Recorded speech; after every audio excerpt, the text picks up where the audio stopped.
Namaste. Happy to see everyone join us for the 51st session of the Hinduism Learning Series organized by Akshayam of the New York Ganesh Temple. Hello, my name is Paramita Day and I am a proud member of Akshayam of the New York Ganesh Temple. We are the young professionals team here at the temple and we have been conducting these monthly sessions.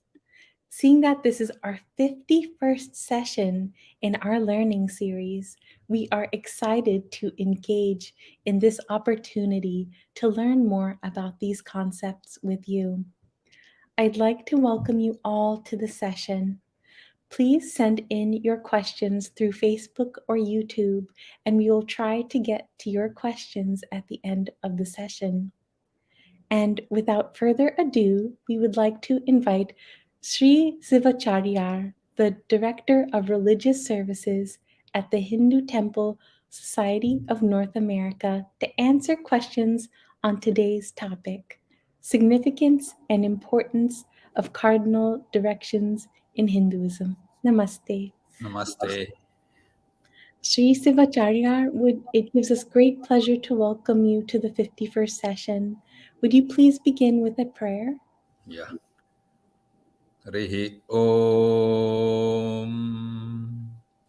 Sadashivasamarambham Srikantacharya Madhyamam Aswadacharya Paryantam Vandhe Guru Paramparam Suryam Sundharalokanadam Amritam Vedanta Saram Shivam Jnanam Brahmamayam Sureshamamalam Lokaikachittam Swayam Indradityanarādhipam Suragurum Trailokya Chudahamanim Brahma Vishnu Sivaswarupa Hridayam Vandhe Sada Bhaskaram.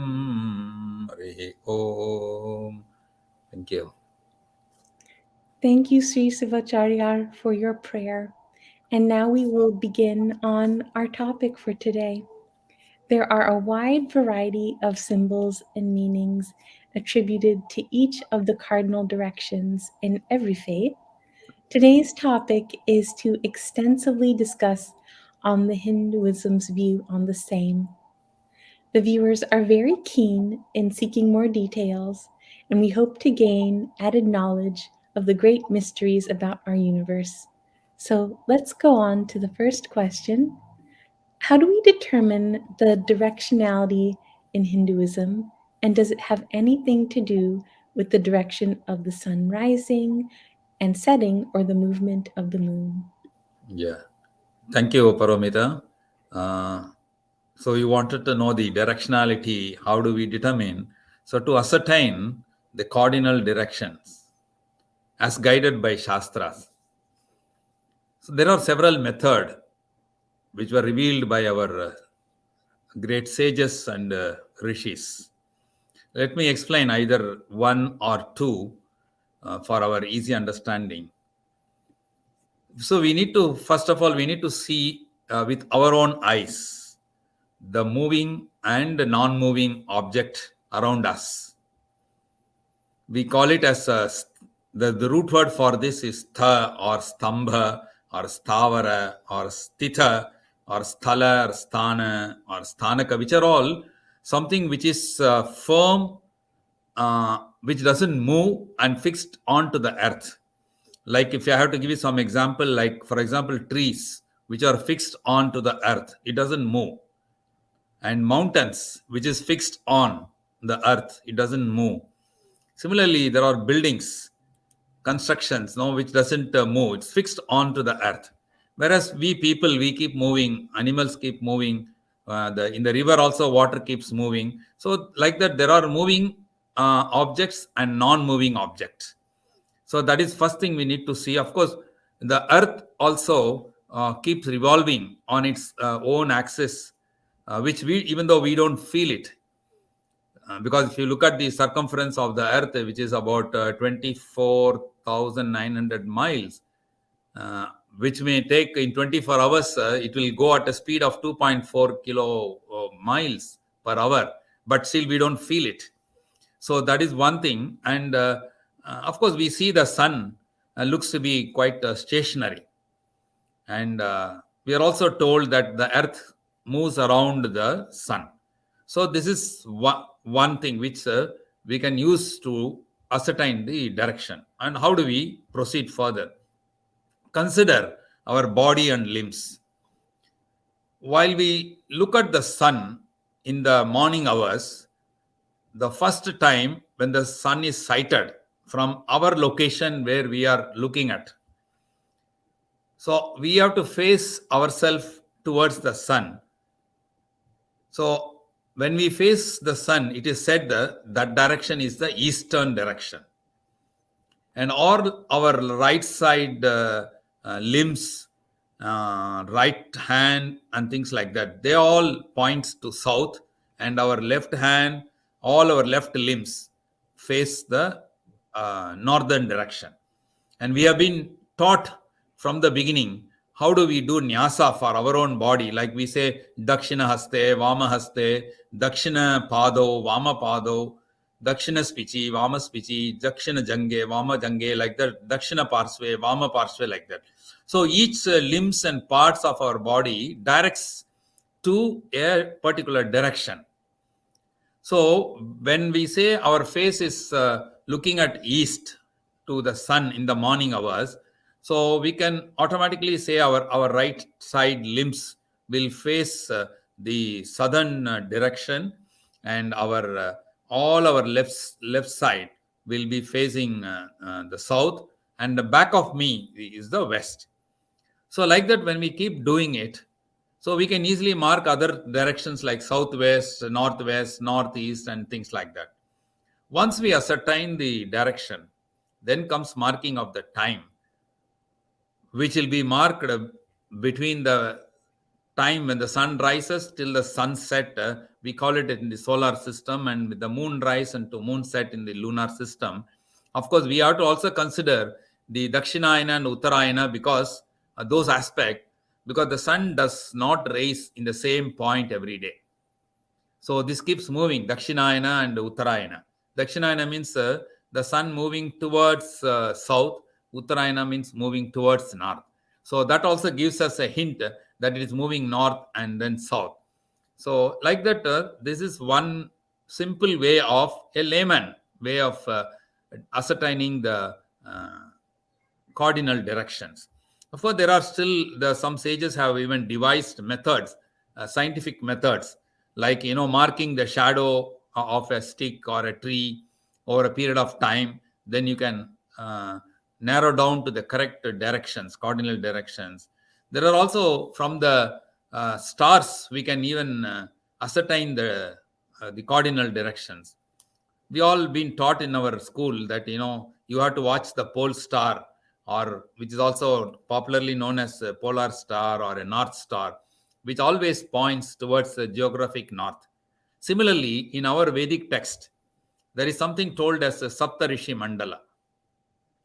In it, you will also find Arundhati and Vasishta, which will be in the front hand. They are aligned towards the northern axis, and it is easily visible from the earth. At any day, you can always see in the night time, so that you will be able to ascertain the northern direction. That is one of the reason. If you look at our several rituals, if you take our Vivaha Samskara, our wedding ceremony, the priest always asks the couple in the evening to come out and look for the Arundhati and Vasishta. They call it in South Indian languages like Agni Shachyaha, Ammi Midit, Arundhati Partha, they say. So Arundhati, you have to see the Arundhati. The reason, there are several reasons to see the star. Because one is, they are always, both Arundhati and Vasishta are always united. They don't move to a different direction. They go in the same, like pole star, no, which is always constantly stationed in one position. Similarly, this Arundhati and Vasishta are like that. So it is to give us several. So this is there are like this. There are several ways and means to determine the actual cardinal directions. Thank you. Oh, Thank you so much. It's very interesting to learn about those principles, especially with the stars and the constellations. Um, Now, on to question 2, a question I'm particularly interested in. Why is directionality important in Hinduism? I.e., why are we asked to face certain directions when offering our prayers or participating in ritualistic worship? Yes, yes. See, you are rightly said. All our daily routines, we call it as a nitya karma anushtana. It thus considers the time and the favorable directions. Anything you do, there is an instruction to us. One is to follow a particular time that it should be performed, and also focusing on particular direction so that we are benefited. So that like that every action or our ritual does consider the directions. And if you see, there are so many, I can give a lot of example. Like if you see our legend, we always the legend says the northeast direction is the one which serves as the entry and exit point for the higher world. Similarly, the southwest direction, which is the entry and exit point for the lower world. So that means we have to know which is northeast and which is southeast. So it make us compulsorily to watch for these directions. Similarly, all the Dig Devatas. Okay, so all the 8 directions have been named with some divine objects, and we even make them as a deity, like Indra, Agni, Yama, Niruti, Varuna, Vayu, Kubera, Ishana. So they are all the Dig Devata. That means the deity uh, attributed to each directions. So there are 8 such directions. So the Indra means always the one which leads the all the directions. So there he is called as Indra. Then comes Agni, and Agni is a fire aspect, and it determines the northeast direction. Then comes south. South is governed called as Yama, which is the god of death. Then come the like Niruti. Niruti, as I told you, is a southwest which directs to the lower world. And then you have Varuna, which is a water aspect, and Vayu, the northwest, is the air aspect. Similarly, Kubera on the north is the wealth aspect, and Ishana, as I told you, this northeast is the entry and exit for the higher world. So, like this, each direction has been attributed with a devata and with the aspect also.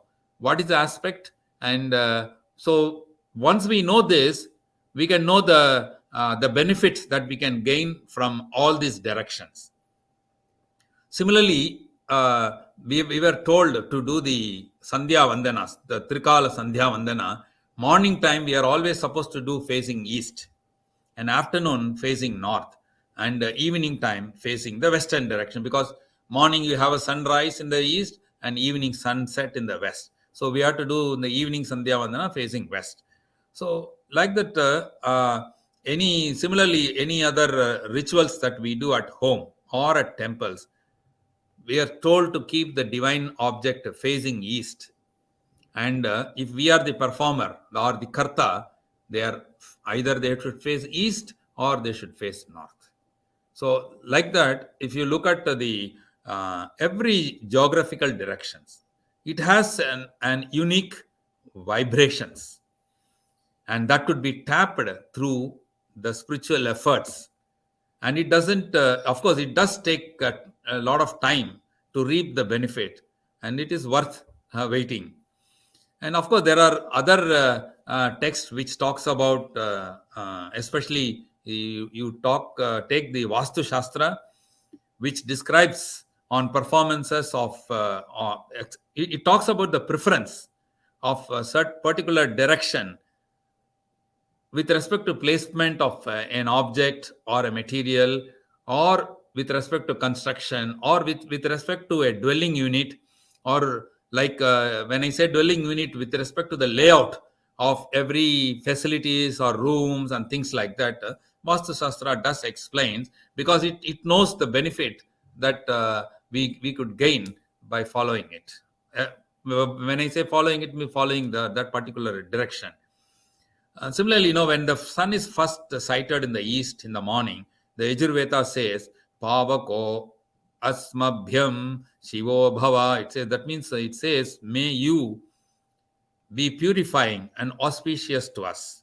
And the sun which shines with the light is the kripa that makes pure, and the light that awakens the knowledge.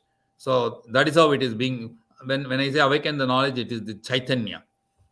So, like that, we can say so many. Of course, there are some other things also which we must have seen in our life. Especially when I say, if I have to talk about the end of life, there is always, if somebody in our family is about to leave this world, or if he is in the deathbed, it is always said, no, the body has to be laid on the floor with the head facing south. Of course, they do a lot of rituals related, but I'm just saying, from the birth to death, the directionality is very important. That is why I'm touching upon even at the end of life also. From the time we are born till we leave this planet Earth, directions plays very important role in our lifetime. That's why all our rituals have some kind of relationship with this. Thank you. Thank you so much. It is so good to know the emphasis of each of the directions. Yes. So, now onto our third question. Why is it recommended that we go around the temple or around a murti in a clockwise direction? Is there any significance or added benefit of traveling around a sacred space in the clockwise direction? Yeah. See, so far we have been talking about how to determine the directions and what are the benefits that we get by this. But now this question actually talks about getting the benefit by at one point of time using all the directions.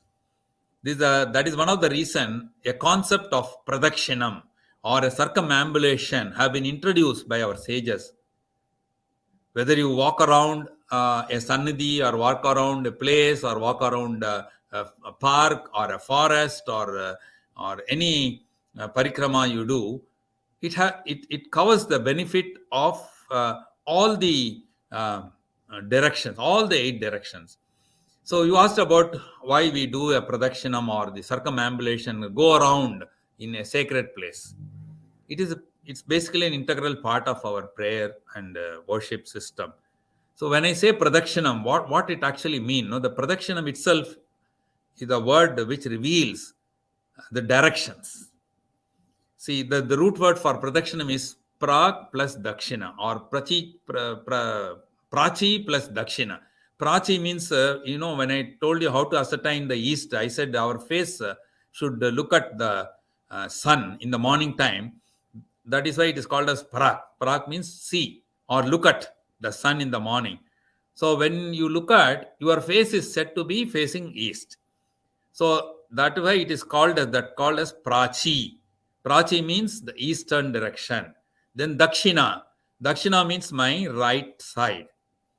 When I see the east on my face, in front of my face, and dakshina means is my right side, which is representing the southern direction. That's why dakshinayana means south.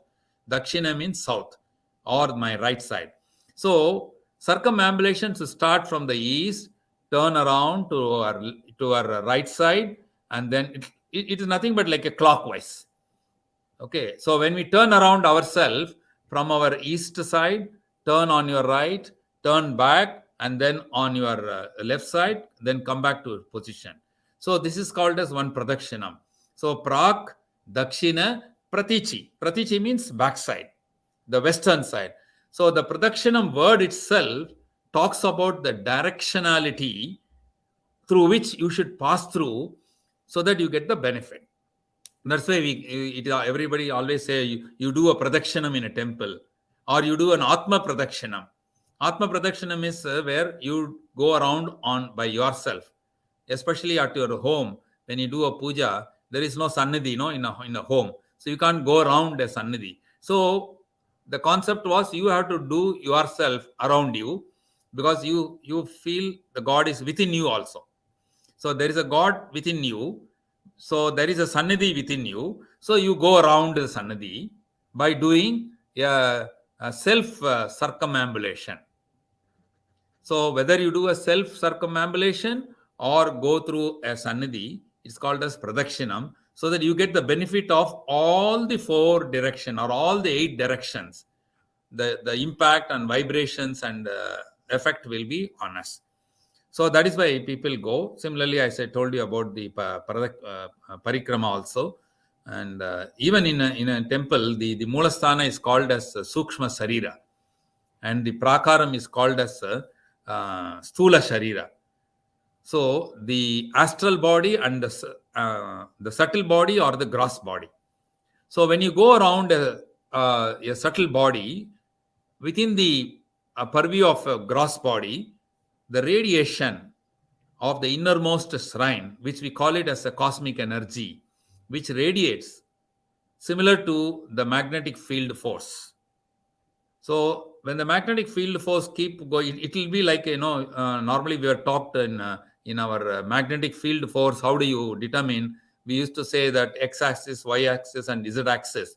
So when the cosmic energy is radiating like a magnetic field force, so you have to go around, and you have to be perpendicular. So because when we are from the earth, we stand like perpendicular to the earth. So when you go around, you will be able to feel the magnetic field force, which is in the form of cosmic energy. So this is the reason to reap the benefit of the cosmic energy by going around and feeling ourselves. So that's how people do pradakshinam.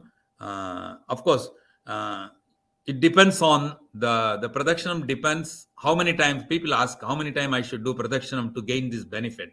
It depends on the level, the energy level of the radiation, or my human satisfactory level, my capacity, the receiving capacity level, to how much I should be able to gain.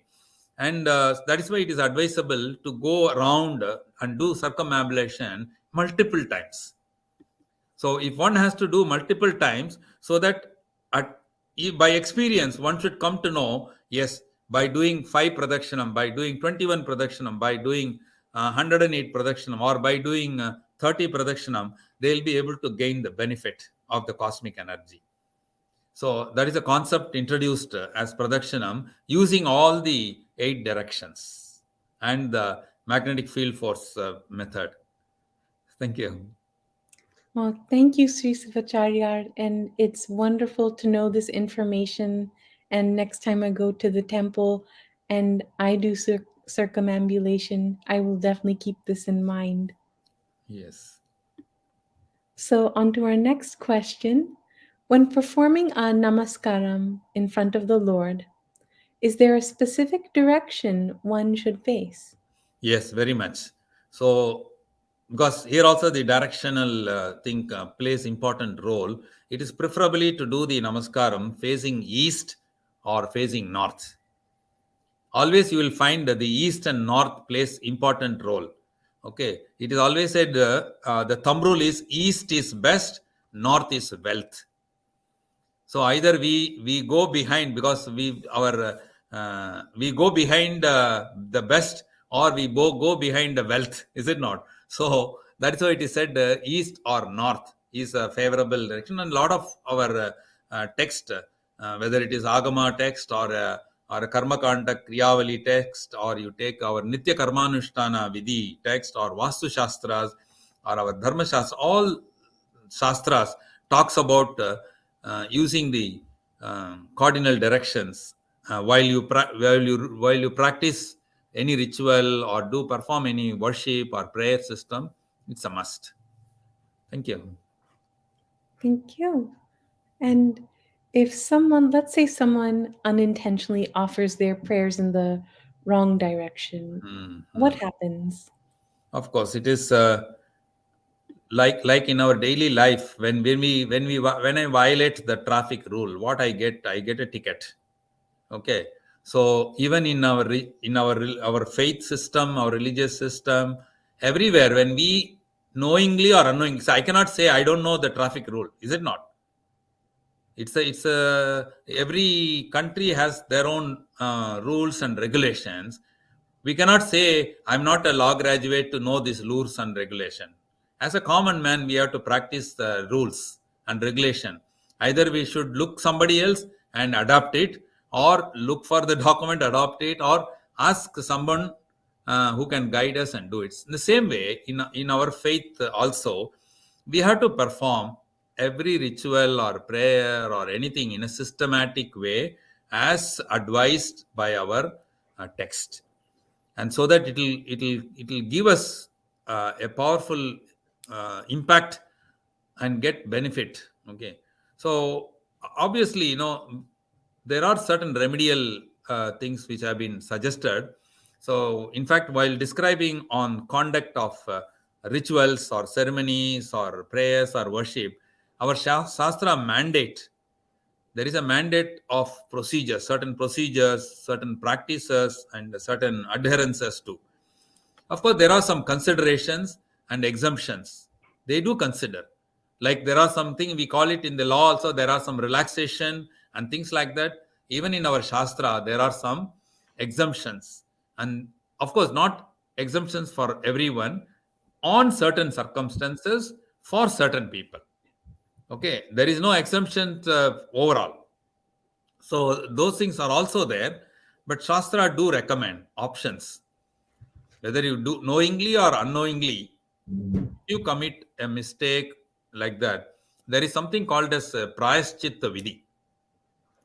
So which is nothing but an expiation procedure or remedial rites for unintentional performances, not knowing the unintentional. Only if your performance was unintentional, only if your performance of things with unknowingly committing errors, only those things can be uh, rectified.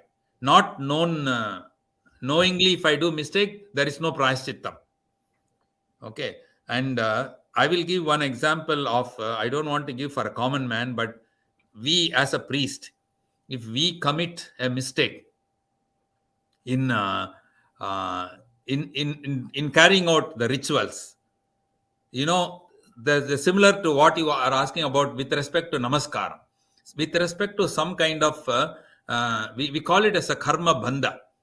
The kriya, I already told, no, kriya krama, the karma or the kriya which I am performing, if there is a bandha, that means if there is a mistake, it will be treated as a crime, and we have to be issued a ticket. And what is the punishment that we get for this kind of knowingly or unknowingly, if we do commit such mistake?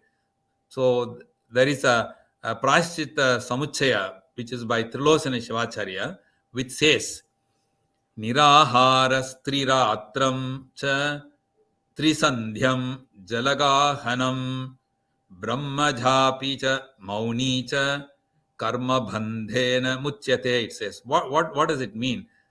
One has to forego food for 3 nights. 3 nights no food for the, if I commit a mistake, I should not be given food for 3 nights, and I have to recite Pancha Brahma mantra.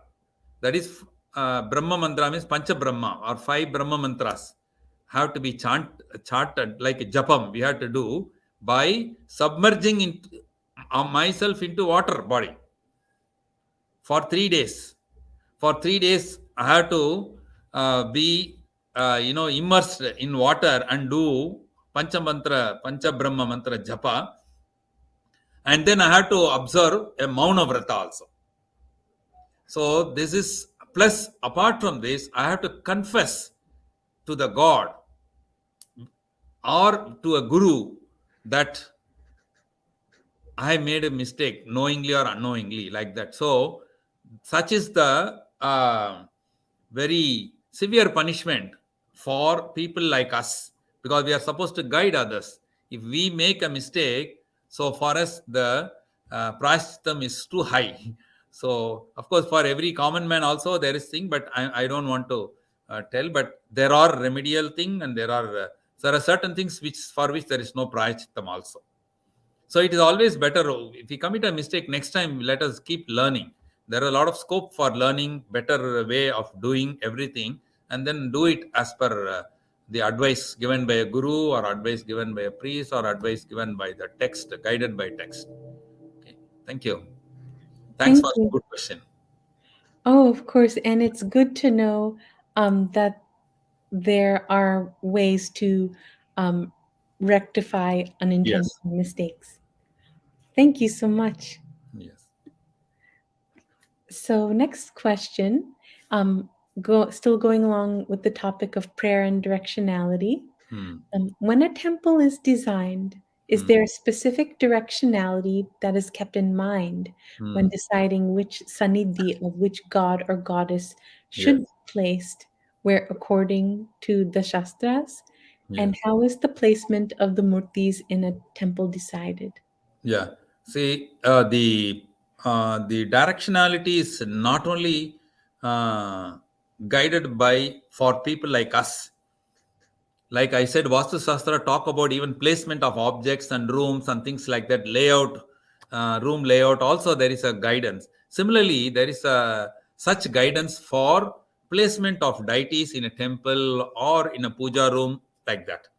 So there are of course, which I'll answer it with respect to the cardinal direction aspect, which are very significant in any temple construction too. And of course, the Kamik Agama, which is the prime Agama, which talk about like to ward off all sorts of defilement, and efficacious in yielding a serene state of contentment of mind. So, which says like Sarvadoshaharam Punyam Manah Preetikaram Param. It says that means the main shrine, the Moolasthana Murti, should be installed facing east at the Garbhagraha, or Brahmasthana, or Moolasthana, and with only one entrance in the we cannot have a Moolasthanam with open every. It's not should not be open. It should be closed and with only one entrance. So Sreshtam Paschan Mukam Linga. When I say Linga, it is the Murti. Okay. Abhavat Pran Mukam Smrutam, it says. So it should be facing east. And it also says, what if you face the deity, the Moolasthana Murti, towards other directions like south or north? It says, which is not preferred by any learned sages, simply for the reason you cannot attain a superior powers or siddhi. So only when you face uh, the eastern direction, the Moolasthana Murti, you can get Siddhi, it said. Not only that, there is also a specific direction applicable to the whole temple also. When I first spoke about the main shrine, but there is a outer temple, no, the main entrance and enclosures and all.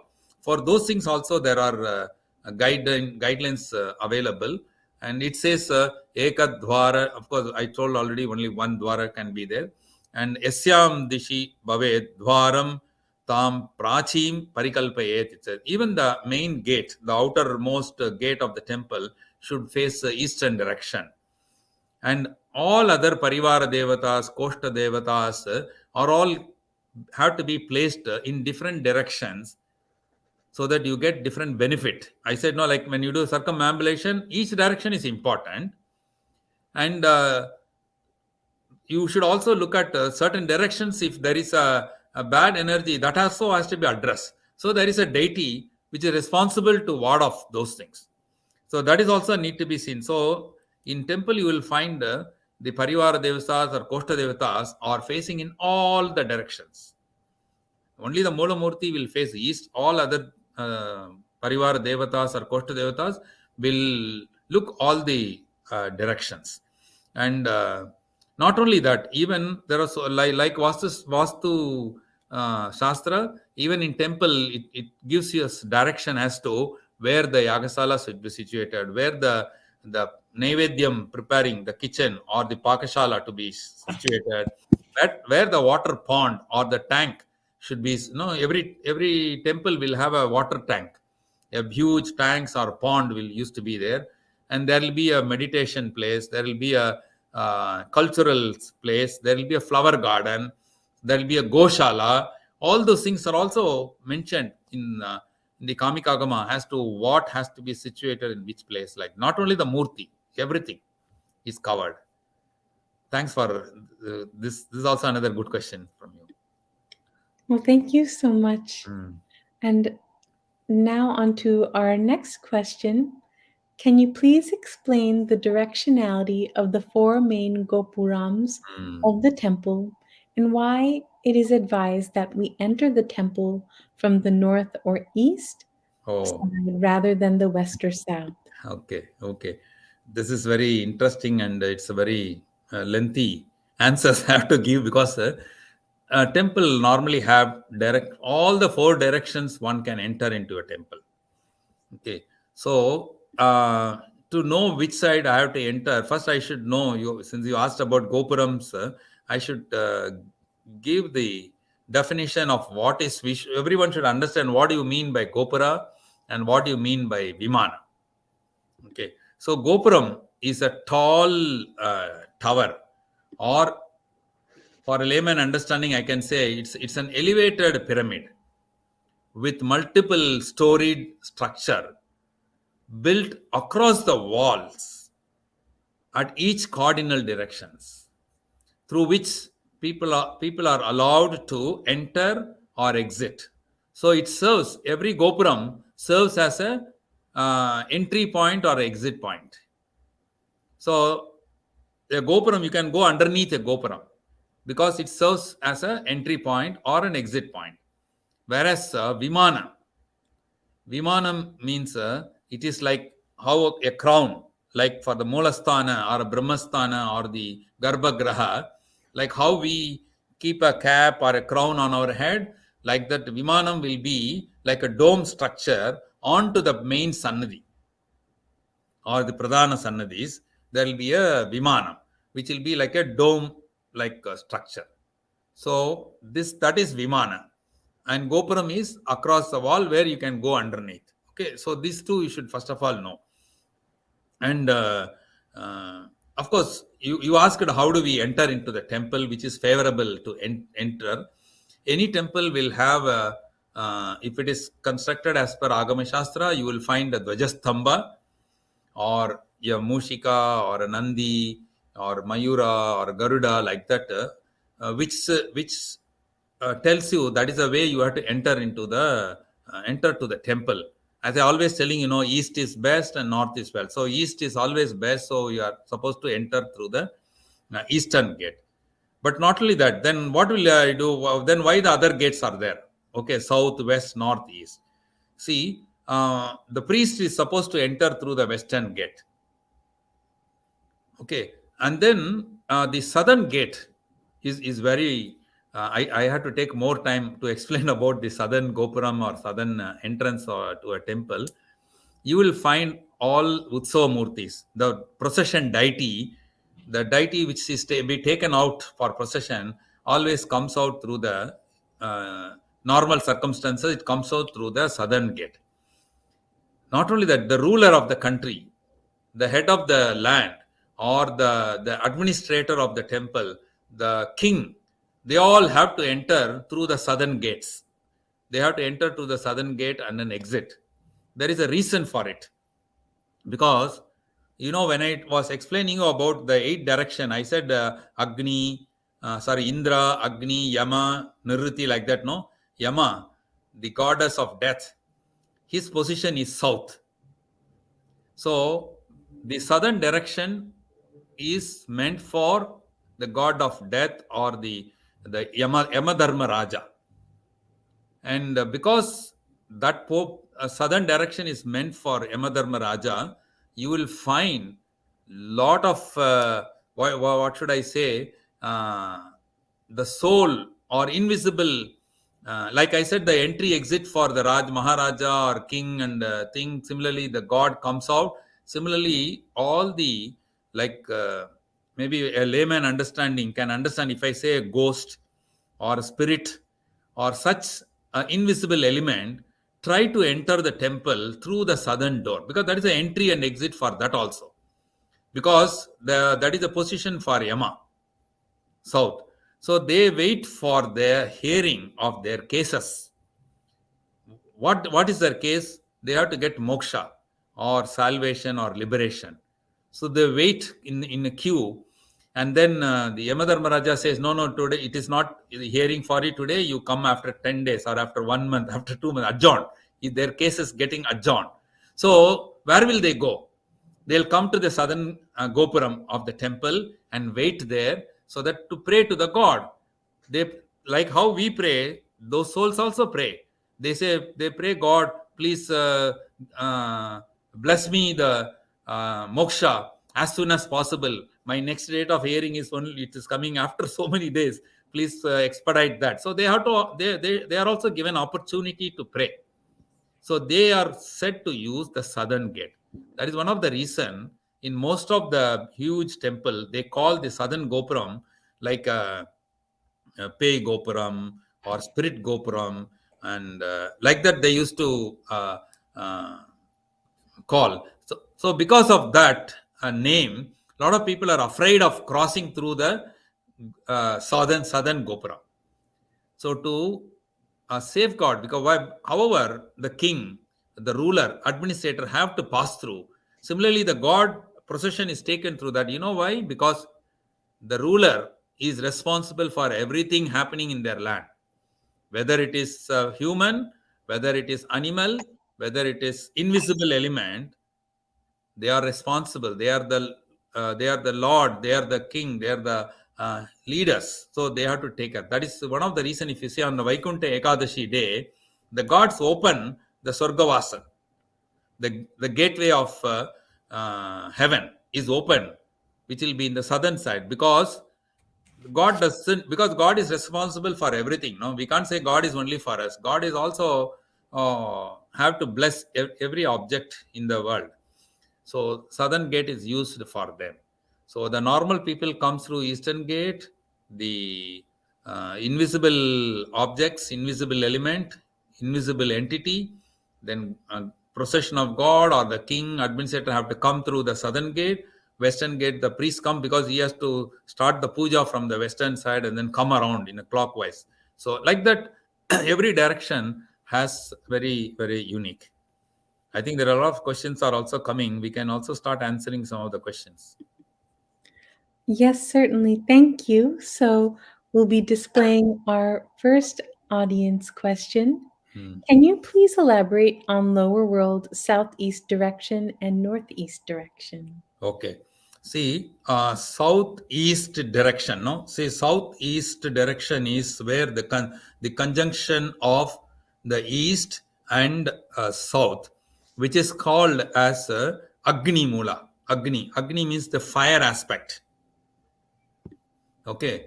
Whereas the northeast is the, as I said, it is the Ishana Mula, which is which is the entry and exit point for the higher world. So, and you wanted to know the lower world. Lower world is not southeast or northeast. It is the south west actually. Okay, elaborate on lower world means it is the exit, like how Ishana Mula is for the entry exit for the higher world, southwest, which is called as Nirriti Baha, like Indra, Agni, Yama, Nirriti, which is southwest. I think the question people who asked is southwest, east or north is not correct. It is southwest. Southwest is the direction meant for, like we say, higher world is like Bhur Loka, Bhuvar Loka, Suvar Loka, Mahar Loka, like that. Whereas here, the southwest for lower world, it is called as Athala, Vitala, Sutala, Talatala, Pathala Lokam, it says. So Pathala Lokam is the lower world. So both are important to us, because in a temple where there's a god is situated, God has to, as I told you, God has to bless everyone. No? Everyone has got freedom to come and pray to the God. People from higher world will also come. People from the lower world also will come. That is why in a typical temple you will find the southwest direction is also called as a Bhuta Ganas, the place where all the Bhuta Ganas will try to enter the premises from that side. So that is why it is southwest. It is not southeast or northeast. Northeast is for the higher world. Southwest is for the lower world. I think that's what they wanted to know. Well, Okay. thank you. Yes. And I think we will have time for one more audience question. When we go to temple like our Ganesh temple, murtis are all around. So when we do namaskarams facing east or north, our feet will point to another murti. Yes. Is that not correct? Should we just do Atma Namaskarams? Okay, so this is actually it's a good question. Any temple, not only our Ganesh temple, any temple you go, there is a location where one can do the namaskaram. You can't do namaskaram anywhere as you wish inside the temple. You can do circumambulation. You can sit down and do meditation. All those things are possible, but namaskaram can be done only in one place in any temple. Is the area where Dvajastambham is situated. The flag post is situated. So that is the only place one can do namaskaram. But in places like in other countries like where there is a difficulties because of the weather condition, so people try to do namaskaram inside the mandapam. So there we need to choose a location where our leg doesn't point any deities. So we should choose the right because we cannot say layout of every temple. If you take Ganesh temple where you enter the temple, at that place itself you should do namaskar, so that your leg doesn't point in any devatas. Our best place, as I told you, is only Dvajastambha. Thank you. Well, thank you so much. Yes. Very insightful. We appreciated this conversation today, Sri Sivacharya. Thank We're you. Thank you. so very grateful for these intriguing insights on the emphasis on cardinal directions in Hinduism. We really appreciate your sharing your time and knowledge with us. Yes. So now we would like to make some announcements about upcoming events at the temple. And thank you all for your audience questions as well. For upcoming events, the temple will observe the Babali celebrations from Saturday, October 22nd through Tuesday, October 25th. October 22nd will be observed as Danteras. October 23rd will be Sri Mahalakshmi Sahasranama Puja. And then October 24th will be Sri Kedareswara Puja and Sri Lakshmi Kubera Puja. October 25th will be Sri Govardhan Anakut Puja and Vikrama Samvatsara Puja. And then afterwards, there will be Skanda Shasti Mahotsavam to be observed from Tuesday, October 25th through Monday, October 31st. For more information, please log onto our temple website, nyganeshtemple.org. Thank you so much for being wonderful audience members and for your questions. We hope that everyone had a wonderful Navratri. Also, we hope to see everyone at the temple and hope you will join us for the 52nd session hosted by Akshayam of the New York Ganesh Temple. Akshayam gets involved in a wide variety of temple and community activities, such as working at soup kitchens, hosting interfaith dialogues, to volunteering at the temple, and hosting this learning series. Anyone who wants to join can sign up at our website, nyganeshtemple.org, and an Akshayam member will get back to you with more information. Thank you and namaste. Thank you. Namaste.